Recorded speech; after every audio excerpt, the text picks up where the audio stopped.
आदरणीय संत समाज, सज्जनों और देवियों, सद्गुरु कबीर की जयंती तिथि ज्येष्ठ पूर्णिमा मानी जाती है। इस तिथि को विश्व के अनेक देशों में कबीर जयंती मनाई जाती है। भारत में महीना दो महीना तक ये चलती है, क्योंकि हर जगह एक ही दिन प्रवक्ता मिलना मुश्किल है। इसलिए महीना दो महीना तक कबीर जयंती चला करती है। किसी महापुरुष की याद में आना और उनके गुणों और ज्ञान से अपने को परिशोधित करना, यही जयंती का अर्थ है। किसी महापुरुष के जन्मदिन अथवा मृत्यु दिन, जिसे पुण्यतिथि कहते हैं, उस दिन पर्व मान करके विचार कहना, सुनना, गोष्ठी करना, ये सब का मतलब यही है कि जो उनके जीवन के प्रेरक प्रसंग थे, उनके उत्तम वचन हैं, उनसे अपने आप को शोधित किया जाए, शोधा जाए।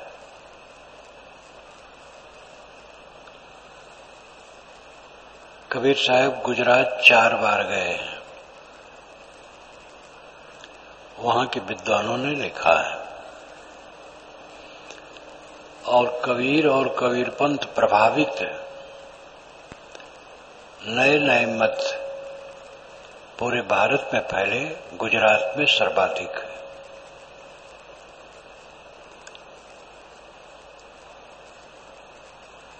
जब वे नर्मदा के तट पर गए,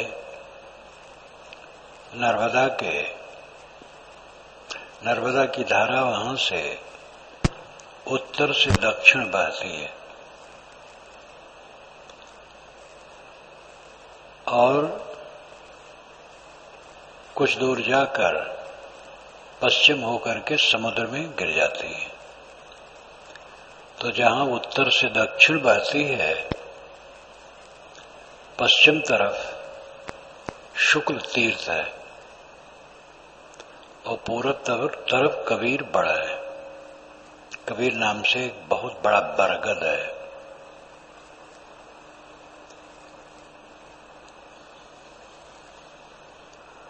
शुक्ल तीर्थ तो और पुराना है। कबीर बड़ 600 वर्षों से है। दत्ता और जीवा ये 2 भाई थे। ये वहां रहते थे जहां आजकल कबीर बड़ा है, और वे बड़े संत प्रेमी थे। सद्गुरु कबीर के वे शिष्य हो गए, और साहब वहां कई बार गए। जब एक बार काफी दिन रह कर चलना चाहे, तो उन दोनों ने सद्गुरु से कहा, आप यहीं रहिए, हम लोग आपकी सेवा करेंगे और आप यहीं निवास कीजिए, हम आपको चाहते हैं। साहब ने उन्हें समझाया, और उसी पर यह साखी है, जो तू चाहे मुझको छाड़ सकल की आश, मुझे ही ऐसा होए रहे सब सुख तेरे पास। अगर तुम मुझे चाहते हो तो अन्य सारी कामनाओं को छोड़ दो। और मेरे समान ही निष्काम बन जाओ, बस सब सुख तुम्हारे पास है। ये उपदेश का मूल है और जीवन का सार साधन है। पूरा जीवन बीत जाता है आदमी धाए धाए करते।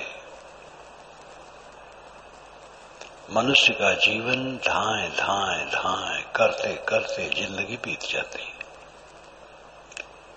मोह, बैर, लड़ाई, झगड़ा, कलह, द्वेष, ईर्ष्या, परदोष दर्शन, काम वासना, क्रोध, लोभ, तृष्णा,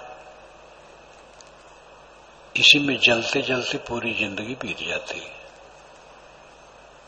इतना अनोखा जीवन और नरक में बीतता है लोगों का। पक्षी देखो आकाश में उड़ते रहते हैं, उन्हें राग द्वेष नहीं है, स्वभाव है बस। स्वच्छंद जीवन, न उनको मकान बनाना है, न संग्रह करना है, न बाल बच्चे पालना है। मादा थोड़ा दिन पालती है, अंडा भी उसका सेवन करती है, चूजी निकल आए उसको चारा दे देती है। वो 10-15 दिन में सब गृहस्थी पूरी हो जाती है। चूजे उड़ने लगते और बड़े हो जाते और चले जाते हैं। सभी प्राणी हल्के हल्के हैं, आदमी बोझिल है। 20-25 वर्ष तक तो अपनी तैयारी करता है, गृहस्थी में प्रवेश होने के लिए पढ़ता है, लिखता है, कहीं धंधा पानी का इंतजाम करता है, और उसके पश्चात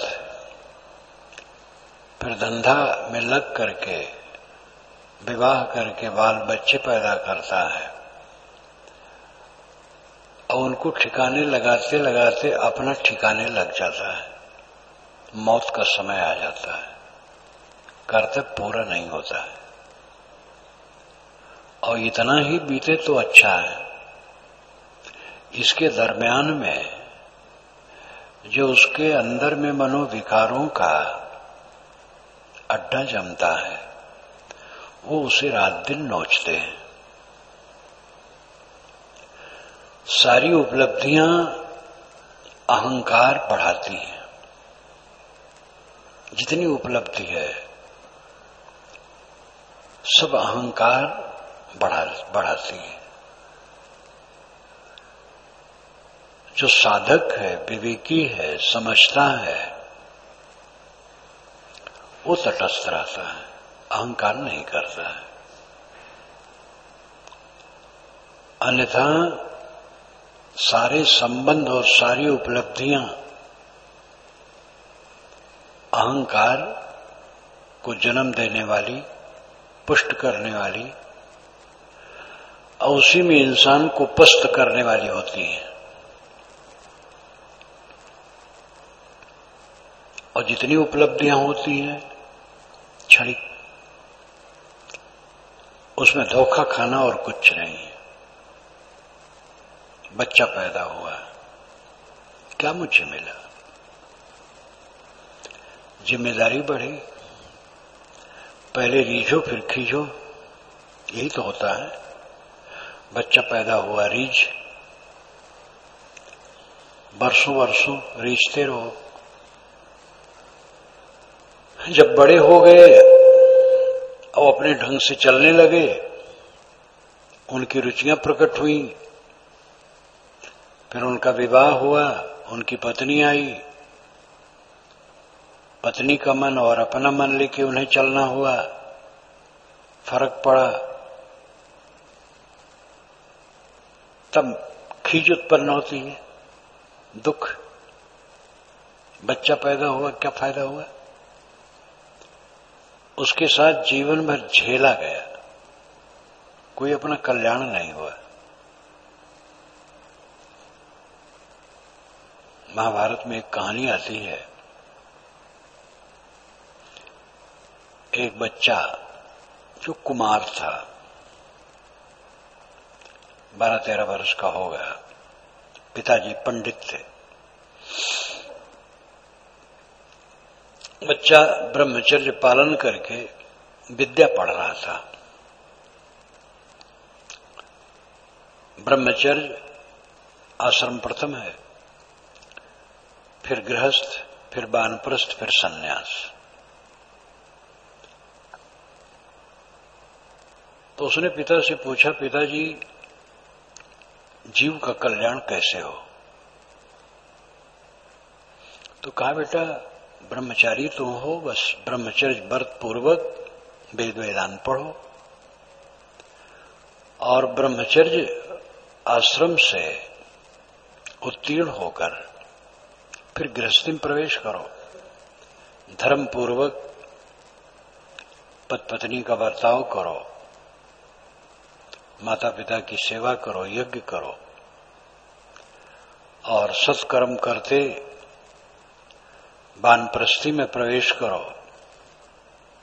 वानप्रस्थ में प्रवेश करके वहां के कर्म करो, तप करो, फिर सन्यास लो। कल्याण का ही रास्ता है। लड़के ने कहा, पिताजी काल पीछे खड़ा है, वो किसी की प्रतीक्षा नहीं करता है। आप कैसे ये बातें कर रहे हैं? क्या पता है इतना चक्कर काट करके तब कल्याण करने के बाद ब्रह्मचर्यवास मेरा हो रहा है और यहीं से कल्याण करें, ये सब मैंने घूमे। तो उसका लंबा भाषण चला है लड़के का। पिता को तो उसने कचोट कचोट दिया है। आप कैसे असावधान हैं? आप कैसी बातें कर रहे हैं? वस्तुतः लेखक को यह बताना था, पिता पुत्र का तो उपोद्घात है।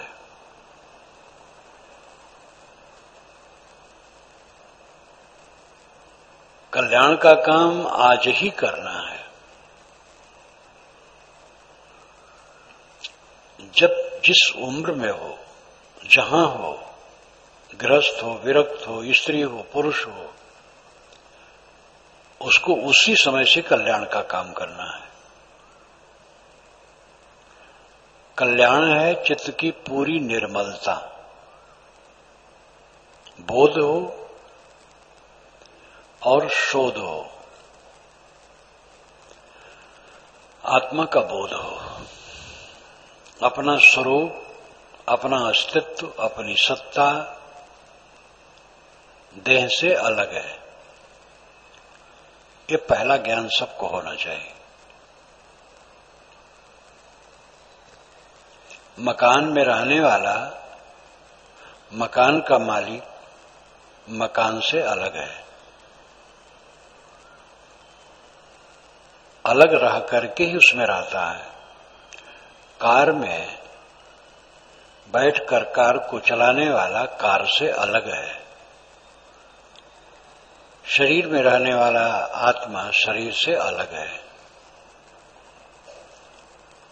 मैं शरीर नहीं हूं। शरीर जड़ तत्वों का जोड़ है। मिट्टी, पानी, आग, हवा, आकाश, 5 तत्व हैं। आकाश शून्य है, उसमें कोई परमाणु नहीं है, कोई क्रिया नहीं है, कोई गुणधर्म नहीं है, कोई उसका परिणाम नहीं है, क्योंकि परिवर्तन पदार्थ में होता है, वो शून्य है। द्रव्य 4 हैं, मिट्टी, पानी, आग, हवा। इन्हीं के कणों का प्रवाह पूरा संसार है जो दृश्यमान दिखाई देता है। इन्हीं से सारा निर्माण होता है और परिवर्तन होता और विनाश होता है। अम्ब की रात समुद्र की खाई, रब सस कोट 33 भाई, भवर जाल में आसन माड़ा, चाहत सुख दुख संग न छाड़ा। दुख का मरम न काहू पाया, बहुत भांति के जग भरमाया। आपो ही बाउर आप सयाना, हृदय बसे ते राम न जाना। ये साहिब की पंक्तियां। समुद्र की खाई में अंबु की राशि है। समुद्र की खाई गहराई में अंबु पानी, पानी की राशि है। ये रूपक है। ये पूरा विश्व संसार पानी की प्रवाह की तरह बह रहा है, कुछ अपने बस में नहीं है। अपना माना हुआ शरीर निरंतर बदलता है, साथियों का शरीर निरंतर बदलता है, मन सबका बदलता है।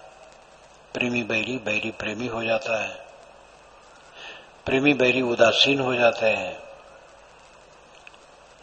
यहां सब कुछ बदलने वाला है। ऐसे प्रवाह में भंवर जाल में आसन माड़ा, ये जीव भंवर जाल में आसन जमाए है। कोई पानी की धारा पर स्थिर होकर बैठना चाहे तो उसकी भूल है।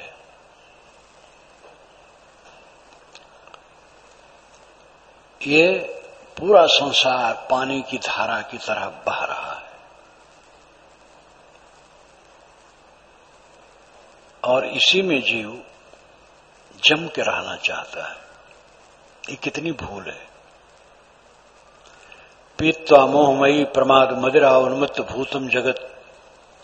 भर्तृहरि जी ने कहा है कि मोहमयी मदिरा पी करके सारा संसार उन्मत्त भूत है। उन्मत्त भूत का मतलब है पागलपन में जमा रहना। भूत का अर्थ है यहां एकता, दृढ़ता, चिपकाहट। भूत के कई अर्थ होते हैं। भूत का अर्थ है जड़ तत्व, भूत का अर्थ है बीता समय, भूत का अर्थ है अंतिमी सत्यता, भूत का अर्थ है काल्पनिक भूत प्रेत, भूत का अर्थ है देहधारी प्राणी, और भूत का अर्थ है तादात्म्यता, एकता। यहां तादात्म्यता का अर्थ है, जैसे कहते हो ब्रह्मभूत हो गए, यानी ब्रह्मलीन हो गए। उन्मत्त भूतम जगत। संसार के लोग उन्मत्त भूत हैं, पागलपन में लीन है, मोहमयी प्रमाद मदिरा पी करके सब उन्मत्त है। देह धरने के बाद मिलता क्या है? जीवन भर दुख दुख दुख दुख, जीवन भर दुख। और अविद्यावश उसी में जीव सुख मानता है। वही सुख मान्यता उसको घसीट घसीट करके फिर गर्भ में लाती है। इस दुखमय संसार से जिसको पूरा वैराग्य हो जाता है वो फिर इस संसार में नहीं आता है। ये वैज्ञानिक तथ्य है। जहां के लिए चेष्टा खत्म हो जाती है मनुष्य फिर वहां नहीं जाता है। जब ये सारा संसार दुख से भरा हुआ सब समय लगता है तब उसकी चेष्टा शांत हो जाती है और वो अंतर्मुख हो जाता है। ऐसा जीव फिर देह में नहीं आता है।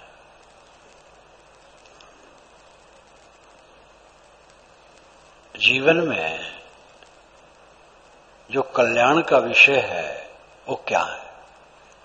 कल्याण है निर्भय सुख। निर्भय सुख। दुनिया का सब सुख भय से भरा है।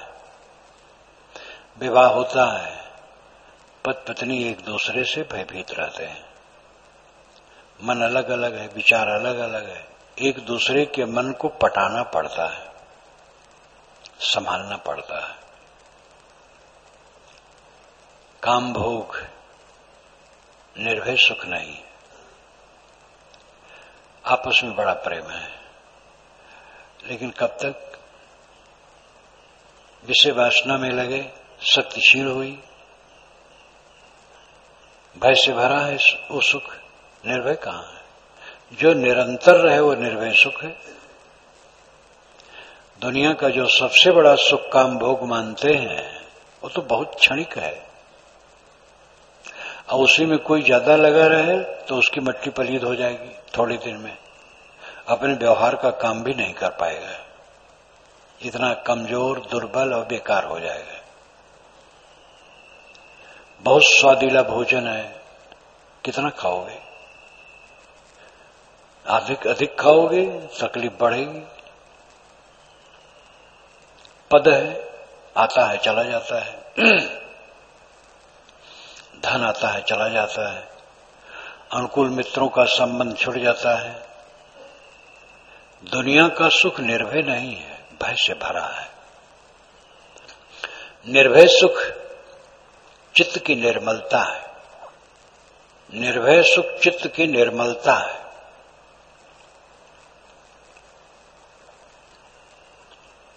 निर्मल मन जीवन की परम उपलब्धि है। धन शरीर के लिए जरूरत है, आदमी मेहनत करे होता रहता है, दूसरे की तुलना न करे, दूसरे के समान कोई किसी का नहीं होता है, कुछ अपने समान सब होता है, सब कमाते खाते हैं। असली उपलब्धि है चित्त की निर्मलता। जीवन के पूरे व्यापार में आदमी कमाता क्या है? चित्त का कालुष्य, मन का विकार कमाता है। कमाई उसकी यही है, काम वासना को उत्तेजित करो, थोड़ी प्रतिकूलता आवे क्रोध में भनभना उठो, दूसरे कट कहो, ईर्ष्या करो, द्वेष करो, उसकी बुराई देखो, उसकी निंदा करो, दूसरे को गिराओ, कलह करो, विवाद करो, लड़ाई झगड़ा भी करो, मारामारी भी करो। ये सब ही संसार का इतना ऐश्वर्य है, उसका यही परिणाम है। दुनिया की जितनी उपलब्धियां हैं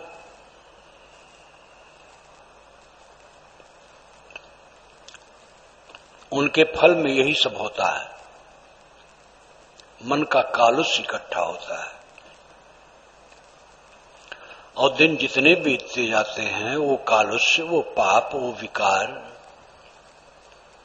पकते जाते हैं, मजबूत होते जाते हैं, क्षीण हो जाएं, फिर निर्मल हो जाए। ये साधना से संभव है, ज्ञान से संभव है, उम्र से संभव नहीं है। उम्र जितनी बीतेगी मन का पाप और पकेगा।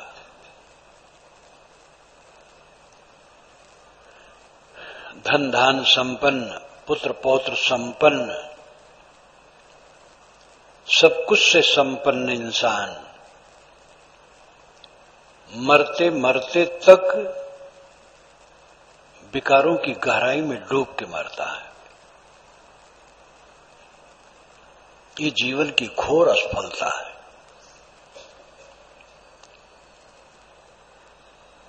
जीवन की सफलता है चित्त की निर्मलता। हरदम चित्त निर्मल, बालक की तरह सरल, कोई गांठ नहीं। थोड़ी दिन की जिंदगी, इसमें मन के विकारों के संग्रह का पाप करे, कब तक किसका संबंध है? देखते देखते सब खो जाएगा। बहुत छोटा सा जीवन है, इसमें राग द्वेष न करे। जैसी कहे करे पुनितैसी राग द्वेष निर्वारे, तामे घटे बढ़े रतियो नहीं ये विधि आप समारे। जैसा कहे वैसा करे। जैसी कहे करे पुनितैसी, राग द्वेष निर्वार है। चित्त में राग द्वेष अगर आवे तो उसको निर्वार दे, काट दे, हटा दे। जब तक जीवन है, मन है, बहुत सावधानी की जरूरत है। जिस वर्ष मैंने गृह त्याग किया, उसी वर्ष गुरुदेव से आज्ञा लेकर बाराबंकी विशाल देव के दर्शन और बुरहानपुर तिथि में पहुंचा। पहले विशाल देव के दर्शन किया बाराबंकी जिले में। श्री प्रेम साहब जी मुझसे बातचीत किए। नाम उसका प्रेम साहब उनका था, वैसे प्रेमी स्वभाव था। बातचीत किया। मेरी उम्र 20 वर्ष की। इस उम्र में कोई क्या विश्वास करे, कहे भाई बहुत जल्दी निकले, अच्छा है। कुछ बात कहे, फिर कहे कि मन तो हम लोगों के पास भी है। हमें कुछ बताए तो ये भी कहे कि तुम नए साधक हो, हम लोग पुराने हैं थोड़ा, लेकिन हमारे पास भी मन है। इतने उन्होंने कहा, मन तो हम लोगों के पास भी है। ये बात कभी नहीं भूलेगी। मन तो हम लोगों के पास भी है, सबके पास मन है। बड़ी सावधानी रखनी चाहिए। मन महाजंजाली है। अनाथ काल का इसमें कूड़ा कबाड़ का संस्कार है, इसलिए सतत सावधान रहो। काम वासना का मूल क्या है? संकल्प, स्मरण, देहाभिमान, देहाभिमान की याद। और जहां देह बने वहां कामी बनेंगे। देह टट्टी पेशाब की टोकरी है, आत्मा शुद्ध बुद्ध है। ये भाव रहेगा, काम वासना नहीं बनेगी। जहां देह बने, जवान बने, सुंदर बने, काम वासना आई। संकल्पों से काम वासना उदय होती है। और काम वासना मन का नरक। गृहस्थ के लिए, गर्भाधान के लिए 1-2 बार ठीक है। और यह कोई गृहस्थ को भी इसी में डूबे रहने से उसका क्या उद्धार होगा? पतन होगा बिला वजह। गर्भाधान हेतु न हो तो स्त्री पुरुष का संपर्क करना राख में हवन करना है। आग में हवन होता है, राख में नहीं। जब गर्भाधान हेतु नहीं है तो स्त्री पुरुष के संबंध का क्या मतलब है? केवल विलास, और विलास विनाश का कारण है। तो संकल्पों से काम उदय होता है। असावधानी, अहंकार से क्रोध होता है, प्रमाद आता है, भूल होती है। जंगल है अपना मन। साधना में आदमी जितना प्रवेश करेगा उतना वो समझेगा, फिर वो दूसरे को नहीं कह पाएगा, दूसरे के दोष नहीं देख पाएगा, दूसरे की निंदा नहीं कर पाएगा। अपना काम करना है, अपना मन देखना है। सबसे खराब तो मैं हूं। व्यवस्था की बात अलग है, परिवार है, समाज है, ऊंच नीच स्थिति आती है, व्यवस्था करना पड़ता है, बताना पड़ता है। कोई गलत करे सावधान करना पड़ता है, गलत पर गलत करे तो अलग कर देना पड़ता है। ये सब व्यवहार है, ये दोष देखना नहीं।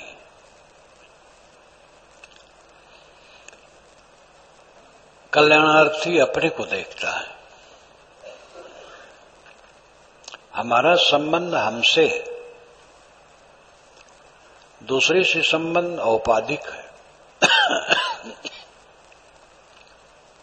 संबंधित है। स्थिर संबंध हमारा हमारे से।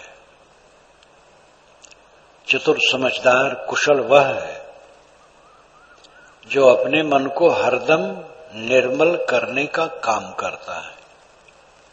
गृहस्थ हो, विरक्त हो, स्त्री हो, पुरुष हो, सबका काम है अपने मन को निर्मल करे। व्यवहार में ऊंच नीच हो जाता है, सबका मन भुलावन है, सबके अहंकार है, किसके मुख से कब क्या निकले कुछ ठिकाना नहीं। इसलिए अपने मन से सावधान रहो। महाभारत में तो एक जगह यह भी बात आई है, उपदेश न करे, चुप रहे। बोलने से पता नहीं कुछ गलत हो जाए तो,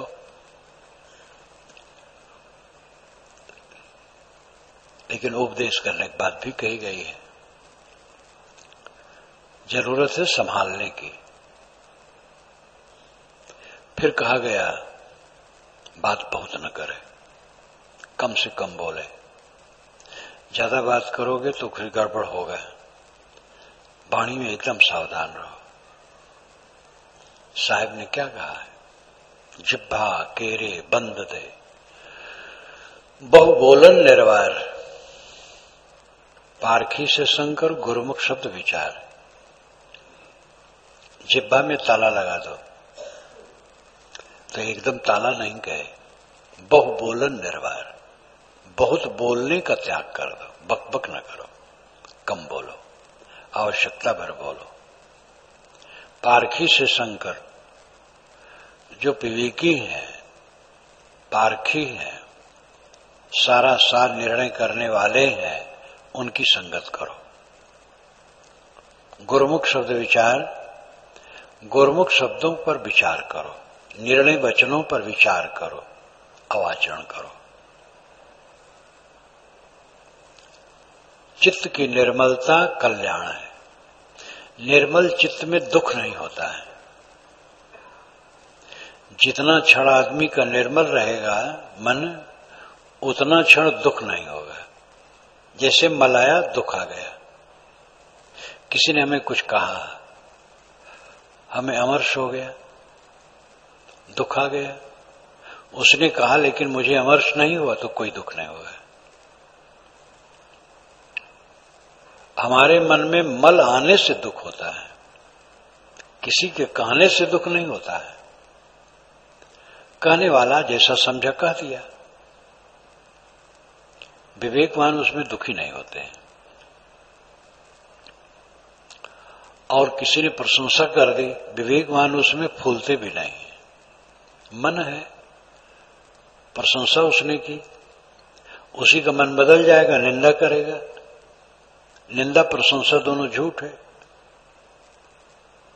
हम दूसरे की निंदा न करें, प्रशंसा, बहुत प्रशंसा भी न करें।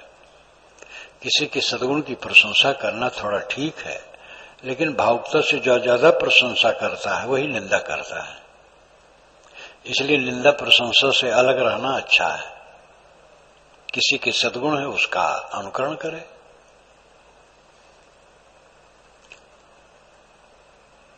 कल्याण है मन की पूरी निर्मलता। वो धन्य है जिसका मन सब समय निर्मल है। जिन बातों को लेकर के अपने चित्त को हम मलयुक्त करते हैं वो बातें क्षणिक हैं, आई और गई। अपने जीवन की घटनाओं को याद करो। कब कब क्या क्या ऊंच नीच हुआ, अनुकूल प्रतिकूल मिला, गालियां मुझे मिली, प्रशंसा मिली, आरती मेरी उतारी गई, अपमान किया गया। कुछ धरा है? ना आरती है ना अपमान है, सब भागा जा रहा है। ऐसे प्रवाह में, क्षणिक जगत में किस बात को लेकर के हम आंदोलित हों? जो तू चाहे मुझको छाड़ सकल की आश, मुझ ही ऐसा होए रहो सब सुख तेरे पास। सतगुरु कबीर कहते हैं, अय तत्वा जीवा, मेरे प्यारे शिष्यों, अगर तुम मुझे चाहते हो तो जैसे मैं हूं ऐसे तुम बन जाओ, बस सब सुख तुम्हारे पास होगा। मैं निष्काम हूं, निर्माण हूं, अनासक्त हूं और आत्मसंतुष्ट हूं, ऐसे तुम भी हो जाओ। यही साथ में रहने का मतलब है। कोई साथ साथ बना है लेकिन वो ग्रहण नहीं कर पा रहा है तो साथ रहते हुए दूर है। कोई दूर रह करके भी ग्रहण करे तो जानो साथ है। तो साथ और दूर का तो अपना अपना प्रसंग है और स्थित है। सब कोई गुरु के पास हरदम बने तो नहीं रहते हैं। जो लोग गुरु के पास रहते दिखते भी है वो भी अपनी अपनी जगह पर है, आसन पर है, अपने अपने काम में है। यही मैं हूं, अपने कक्ष में हूं, बाकी लोग सब अपनी अपनी जगह सब काम धाम करते हैं। सामने थोड़ा मिल गए फिर अलग अलग हैं, अपने अपने बिस्तर पर हैं। तो गुरु के साथ रहने का अर्थ है गुरु के उपदेश के अनुसार चलना। जो तू चाहे मुझको छाड़ सकल की आश, सबकी आशा छोड़ दो और मुझे ही ऐसा होए रहो जैसे मैं निष्काम हूं तुम भी हो जाओ, फिर सब सुख तेरे पास। तुम्हारे पास सब सुख है। सब सुख और सब दुख, साहब ने दोनों का नाम लिया है कई बार। जब लग दिल पर दिल नहीं तब लग सब सुख ना है। जब तक दिल पर दिल न होगा सब सुख ना होगा। सब सुख का मतलब निर्भय सुख, स्थिर सुख, जिसमें दुख न हो। दुनिया की कोई उपलब्धि नहीं है जिसमें दुख न हो। सारी उपलब्धियों में दुख है। धन नहीं दुख है, धन बढ़ जाए दुख है। बहुत धन है उसकी रक्षा में दुख है, उसके व्यवहार में झंझट है। दुख से तो भरा है संसार। विवेकवान विवेक से काम करता है, इसलिए व्यवहार में भी वो दुखी नहीं होता है। व्यवहार ऐसा प्रबल है कि उसको छोड़ा नहीं जा सकता है। पहले तो जरूरी यह है भूख लगने पर भोजन, तन ढकने के लिए कपड़े, रहने की जगह, बीमारी आ जाए उसकी चिकित्सा, औषध और अनेक प्रसंग आते हैं। तो व्यवहार लिए बिना तो किसी का चल ही नहीं सकता है।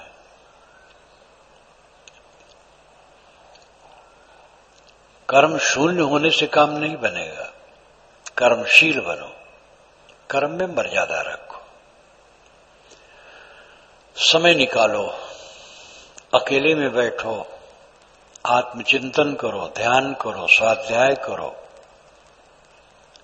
और मन की शांति प्राप्त करो।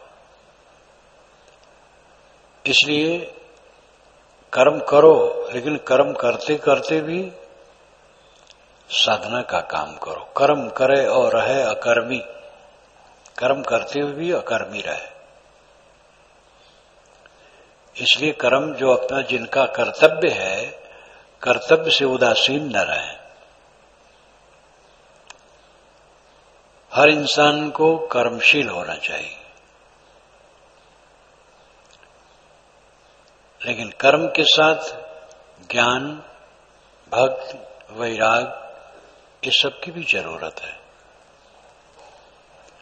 तब सर्वांग काम हो गए।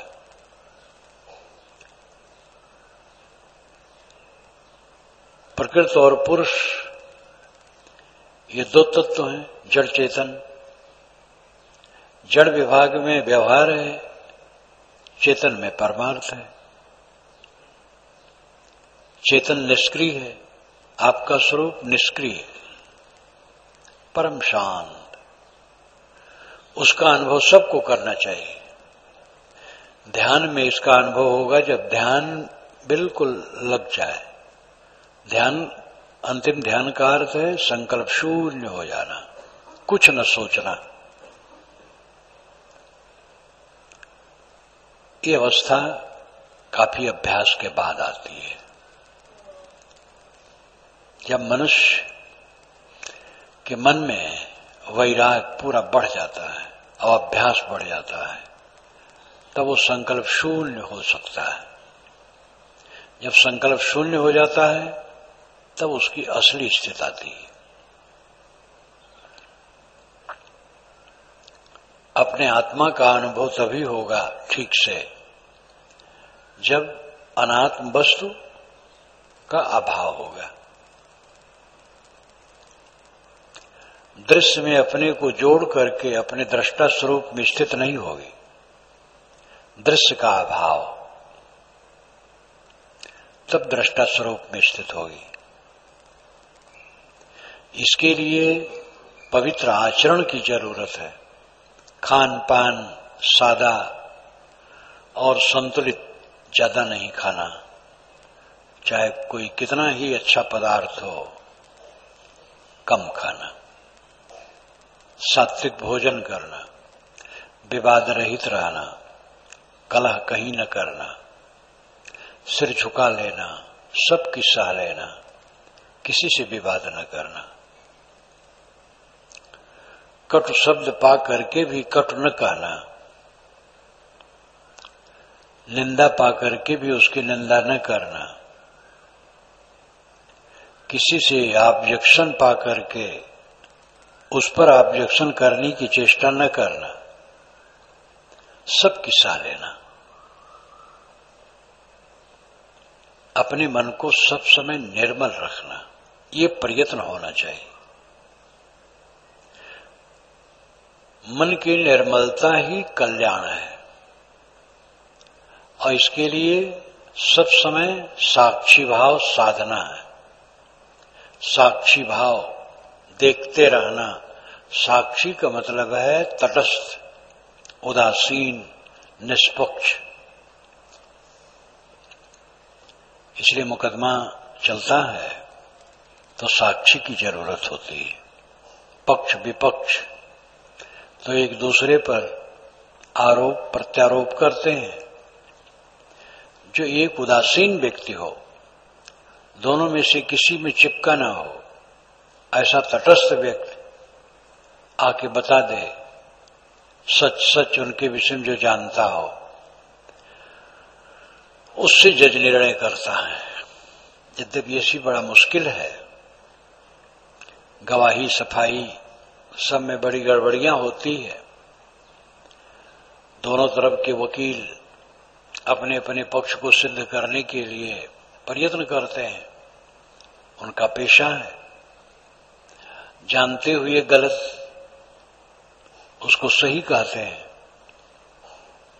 और सही को जानते हुए गलत कहते हैं, और जज भी ये जानता है,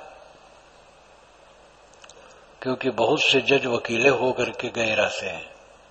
जो सीधे जज होते हैं वो भी जानते हैं बकवास कि बकवास कितनी है, लेकिन उसी में फिर समझ बूझ करके निर्णय करते हैं। सही जज भी हैं जो निर्णय करते हैं।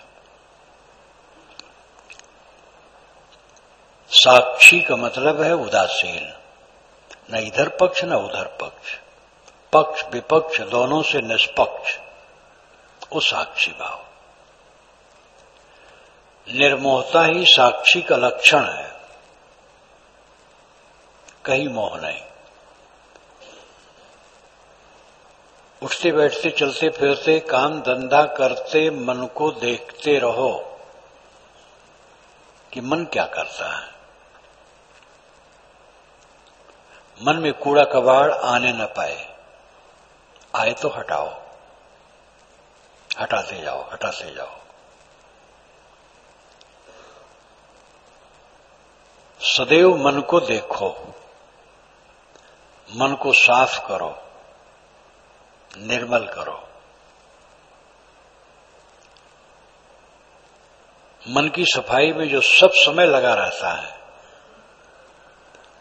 धीरे धीरे उसका मन साफ हो जाता है। ये शौक होना चाहिए। जीवन में परम उपलब्धि क्या है? परम उपलब्धि धन नहीं है। धन की जरूरत है और मेहनत करो, उसमें सब अपने आप आता रहेगा। वो परम उपलब्धि उसको न समझो।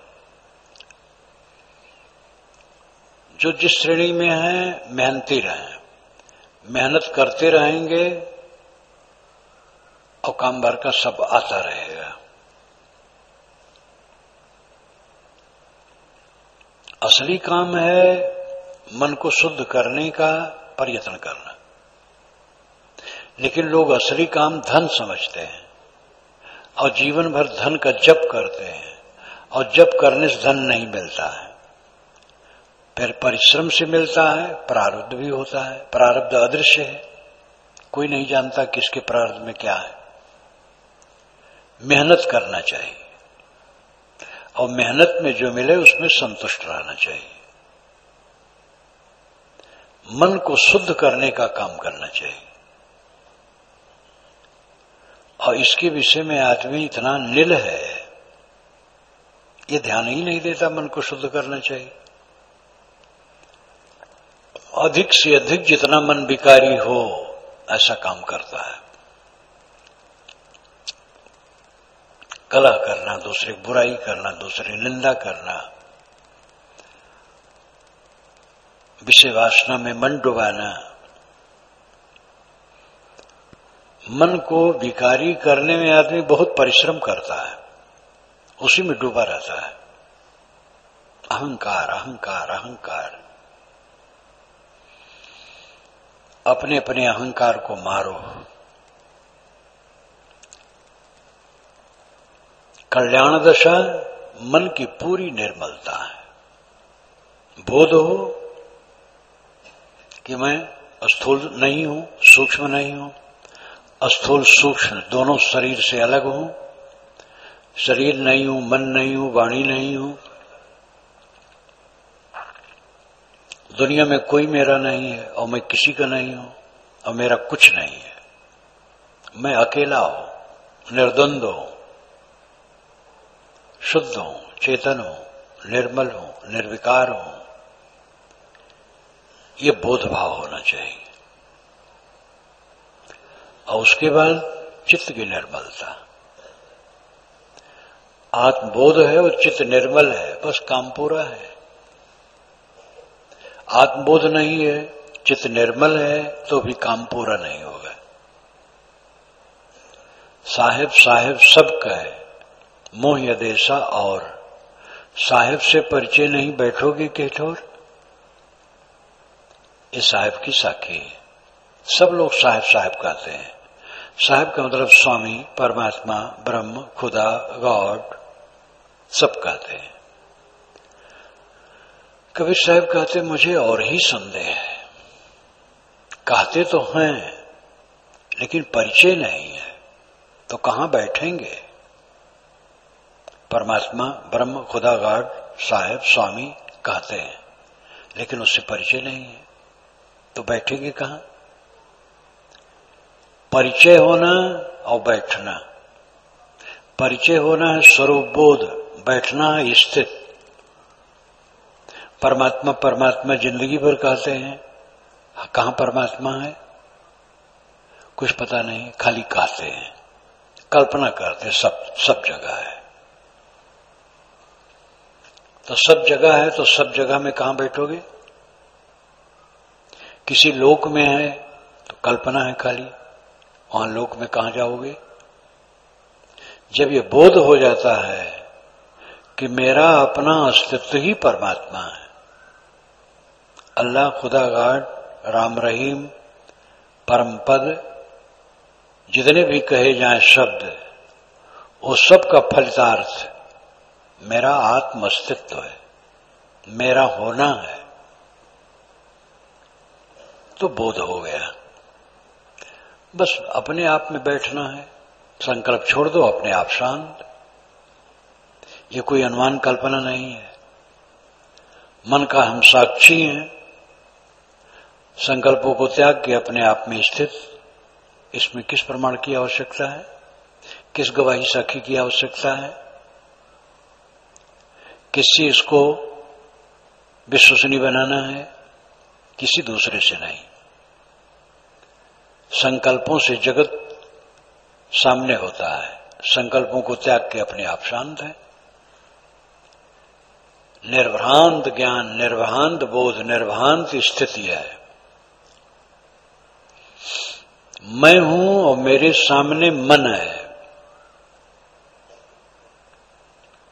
ये मन ही जंजाल है, लेकिन इस जीवन में रह करके मन का उपयोग करके ही कल्याण है। पानी में डूबा जाता है और पानी में तैरा जाता है, तो उसके लिए तो स्वतंत्रता है, पानी में न उतरे। लेकिन मन ऐसा पानी है जो साथ है, और इसी से सब काम करना है। मन के बिना काम कुछ नहीं होगा। शुक्ल यजुर्वेद में 6 मंत्र आते हैं शिव संकल्प के, बड़े सुंदर है। जो मन बहुत दूर चला जाता है, जिसके बिना वेद शास्त्र किसी चीज का उच्चारण नहीं हो सकता है, जिसके बिना कोई काम नहीं हो सकता है, वह मेरा मन शिव संकल्प वाला हो, यानी पवित्र संकल्प वाला हो। 6 मंत्र हैं, बड़े महत्वपूर्ण हैं। शिव संकल्प। तो मन सबके पास है। पानी में न उतरो, जीवन भर न उतरो, लेकिन मन में तो हरदम उतरना है। मन से अलग जीवन में हुआ ही नहीं जा सकता है, मन के साथ रहना पड़ेगा। इसलिए मन को ठीक करके रखो। मन बंधन है और मन के साथ रहकर मन ही संसार से तैरने का साधन है। मन को शुद्ध करना है। मन है, मन सबके पास है। जीवन मुक्त पुरुष के साथ भी मन है।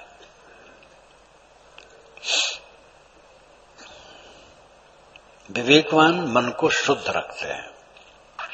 मिलना छुटना क्षणिक है, उपलब्धियां क्षणिक है, संयोग वियोग क्षणिक है,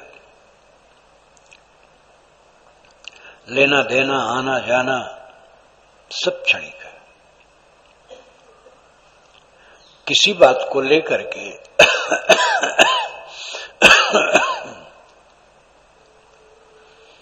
हमारा मन कलुषित न हो, ये निगरानी सबको रखना चाहिए।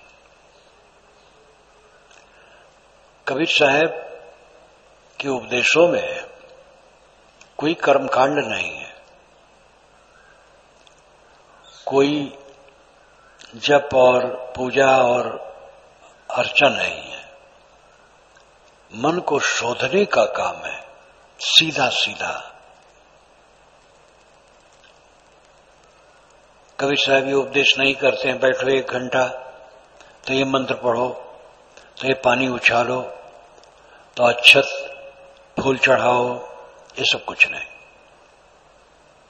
नहाए धोए हो तो, बिना नहाए हो तो, चौका में हो चाहे टट्टी घर में हो, पूजा के मंदिर में हो चाहे सड़क पर हो, सब जगह केवल मन को देखो और मन को शुद्ध करो।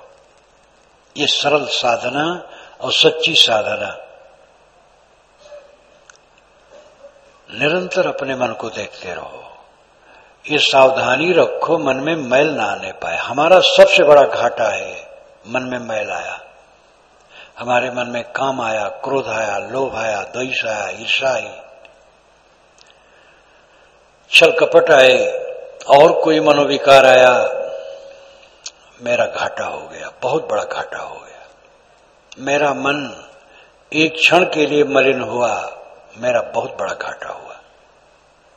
ये घाटा कोई होने न दे। गृहस्थ विरक्त, स्त्री पुरुष, जवान बूढ़े, सबके लिए गुरु का यह उपदेश है। ये घाटा होने न दो। मन का क्षुब्ध हो जाना, मैल से भर जाना, मनोविकार आ जाना सबसे बड़ा घाटा है और इसमें हमारा पतन है। इस उपदेश पर जिसकी दृष्टि केंद्रित हो जाती है वो सदैव जागरूक रहता है और वो अपनी निगरानी निरंतर रखता है। मन मेरा मैला ना हो, यही हमारी सबसे बड़ी चतुरता होगी, सबसे बड़ी समझदारी होगी, सबसे बड़ी उपलब्धि होगी। जिसका मन हर समय निर्मल रहने लगा, धन्य है वो। इस संसार में वो धन्य है, आनंद कंद है, निर्भय सुखी है। शरीर चल रहा है, जहां गिर जाए, कुछ लेना देना नहीं। शरीर एक टट्टी की टोकरी है और साधन की जगह है, इसलिए साधना में चलना है। और शरीर जहां गिर जाए, कुछ लेना देना नहीं है। 100 वर्ष के पहले हमारा किसका संबंध था, किसको मैं जानता था, और जहां शरीर छूटा किसको जानूंगा और क्या जानूंगा। इस सच्चाई को देखें। जो सच्चाई है बड़ी सरल है, लेकिन प्रमादवश उसको लोग देख नहीं पाते हैं। दैहिक बुद्धि, स्वार्थ बुद्धि, काम क्रोध लोभ मोह में हरदम उलझे, चिंता फिक्र उद्वेग, तृष्णा इच्छा वासना इतनी गहरी खाई है जो कभी भर नहीं सकती है और उसी में पड़े मनोविकार में सब जीव जलते रहते हैं। मन का नरक, जिसका सुख गया वो धन्य है और करने से होगा, बिना किए नहीं होगा। कुछ लोग पूछते हैं कि महाराज ये कृपा साध्य है कि श्रम साध्य है। लोग चाहते हैं, पढ़े लिखे लोग प्राय, कि कोई भगवान कोई गुरु कृपा कर दे, हमारा काम बन जाए। गुरु कृपा, भगवान कृपा, सब कृपा है, अपनी कृपा अपने ऊपर नहीं है। गुरु संत तो बता रहे हैं, मनुष्य के अलावा भगवान कहो वो कहीं मिलने वाला नहीं है। मनुष्य में ही जो विवेकवान है वही भगवान है। अब वे उपदेश कर रहे हैं, अब करना खुद को है। हमने स्वयं अपने मन का पाप बनाया है और स्वयं ही उसको काटना है। दृष्टि गलत थी इसलिए हमने पाप बनाया। काम क्रोध लोभ मोह राग द्वेष ये सब मैंने अपने अज्ञान से बना डाला है और इसी में अचेती में अनाज काल से हम पड़े हैं। अब जग जाना है, अब इन शत्रुओं को निकाल फेंकना है। बाहर कोई शत्रु नहीं, बाहर सब प्रेमी है। ये समझना चाहिए साधक को, पूरे संसार की करुणा हमारे ऊपर बरसती है। अपना कल्याण का काम करना चाहिए। तो सद्गुरु कहते हैं, जो तू चाहे मुझको छाड़ सकल की आश, मुझे ही ऐसा हुए रहो सब सुख तेरे पास। अगर तुम मुझे चाहते हो तो भोगों की वासना छोड़ दो, सबसे निष्काम हो जाओ। जैसे मैं निष्काम हूं तुम भी निष्काम हो जाओ, बस सब सुख तुम्हारे पास है। ये सब का कथन सार इतना ही है कि चित्त की निर्मलता सब सुख है। इसलिए सबको चाहिए अपने चित्त को निर्मल करने का प्रयत्न निरंतर करें।